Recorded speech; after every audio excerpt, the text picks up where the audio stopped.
All right, ladies and gentlemen, joining me now is Mary Matalin, Republican political consultant, advisor to Vice President Dick Cheney, and former campaign director for President George W. Bush. And, of course, Mary, welcome aboard. You wrote the cover story in this month's Newsmax, the magazine, the March edition, GOP Armageddon.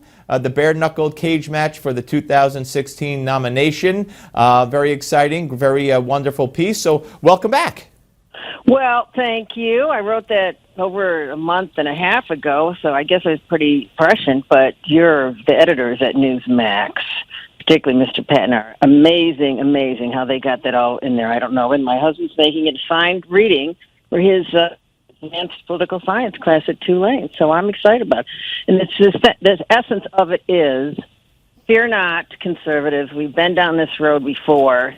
And parties come and go, but principles are forever. So just stick with your principles. And what does that mean, stick with your principles? Does that mean abandon Trump? No, it means one of two things.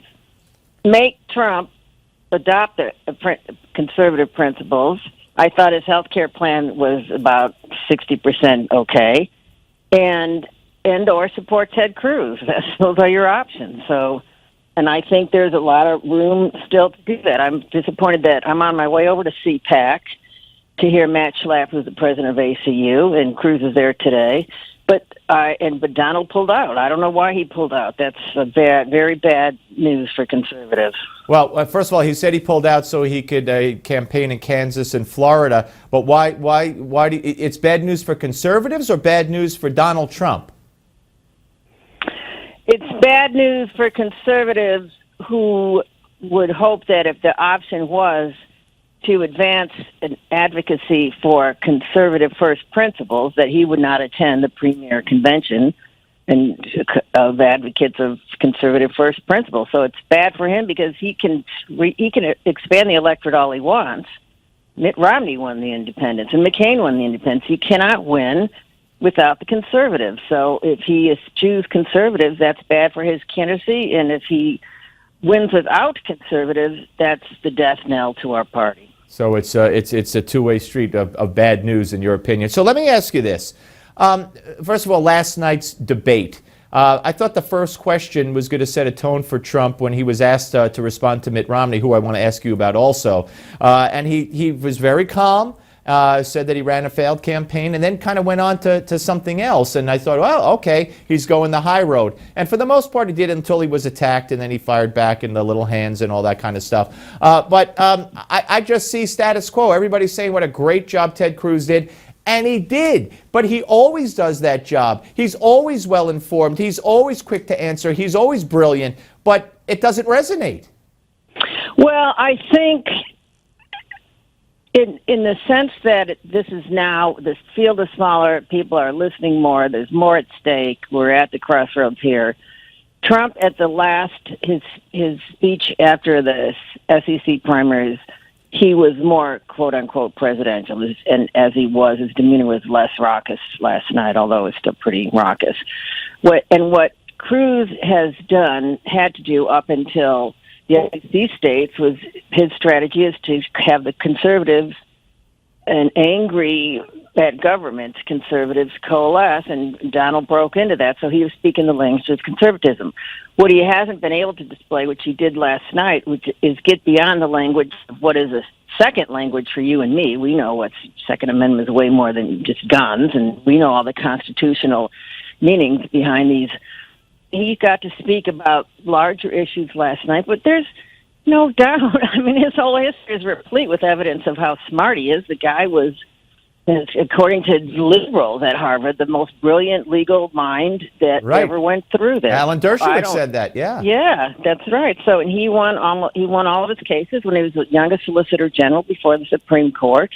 If there ever was a time to have somebody who understands the Constitution when the court hangs in the balance, it's now, and that man is Ted Cruz. All right, so let me ask you this. Mitt Romney, The speech yesterday, the Cavuto interview a week prior, back on TV this morning, which we'll play some of later in the show on the Gimme 5 segment, saying today he would not vote for Donald Trump, whereas the other candidates did. So let me ask you that. Were you surprised that each candidate up there said they would support whoever the nominee is, and do you think that's a good thing?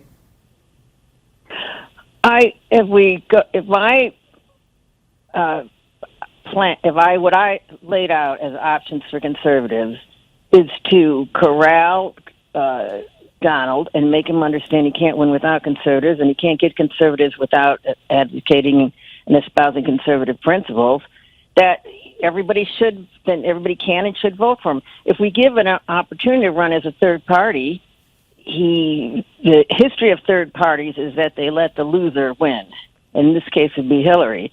But if the third party is Mitt Romney, I think Trump could still beat Hillary, but it might be something as the way Ralph Nader took enough votes away from Gore in Florida to give it to Bush. So even a few percentages as a third party, which is what Donald would do if his 1,000 or so, however many delegates are going to end up in Cleveland, are denied an opportunity for him to be the nominee. We created this monster, okay? This is a Frankenstein of our own making, and what we got to do is fix the broken parts. That's all we can do, or we can pony up and get Cruz in there.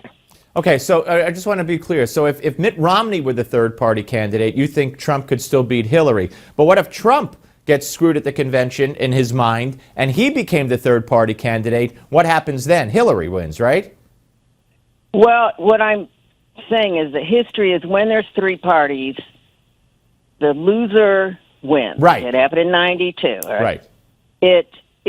However, I'm saying Romney would be not a plausible third-party candidate, or the Republican candidate, and force Trump into the third-party position. Right. Because Romney, who would he be advocating for? He doesn't appeal to conservatives, so who would he win? The 1%? I mean, I like him. He's a great guy. He's a font of integrity. But I have not run into one person. I gave a speech to 1,000 people yesterday, right after Romney's speech, and I said, and they're all Republicans. I said, a show of hands, who in this room found Mitt Romney's speech effective and think it'll have deleterious impact on Trump? These are not Trump voters, okay? Right. Not a single person raised their hand. I mean, that's not the way to go at Trump. And if it's his prelude for staking out a suggestion that he's available to run in the event of a chaotic convention, I think it's a mistake for him, a mistake for the party. Right. So he should, politically speaking, go away? No, politically speaking, he shouldn't go away. He was our nominee. He's a great man. He has a great family. He has good supporters. He has great values. He should speak to the values, principles, and policies of conservative governance instead of getting in the scrum. You know, guys with Dudley do-rights like Mitt Romney cannot go up against a Brooklyn bully like Trump. It's just, I'm from the south side of Chicago. I'm from the steel mills. I get that Trump machismo, and it's always going to beat, as we call them, the North Side kids, okay? I don't even know why he even tried. It diminishes him in many ways. Yeah. Hey, listen, Mary, I could talk to you all day. I thank you. I want everybody to pick up Newsmax, the magazine, and you could do that at your newsstand or go to newsmax.com and read Mary's great cover story, Broken GOP, Can It Be Fixed by November? That's a little prelude, a little piece we gave her, a little preview we gave you right here. Mary, thank you as always. Enjoy CPAC. Gracias, I will. Miss you, love you. Ciao, ciao. Take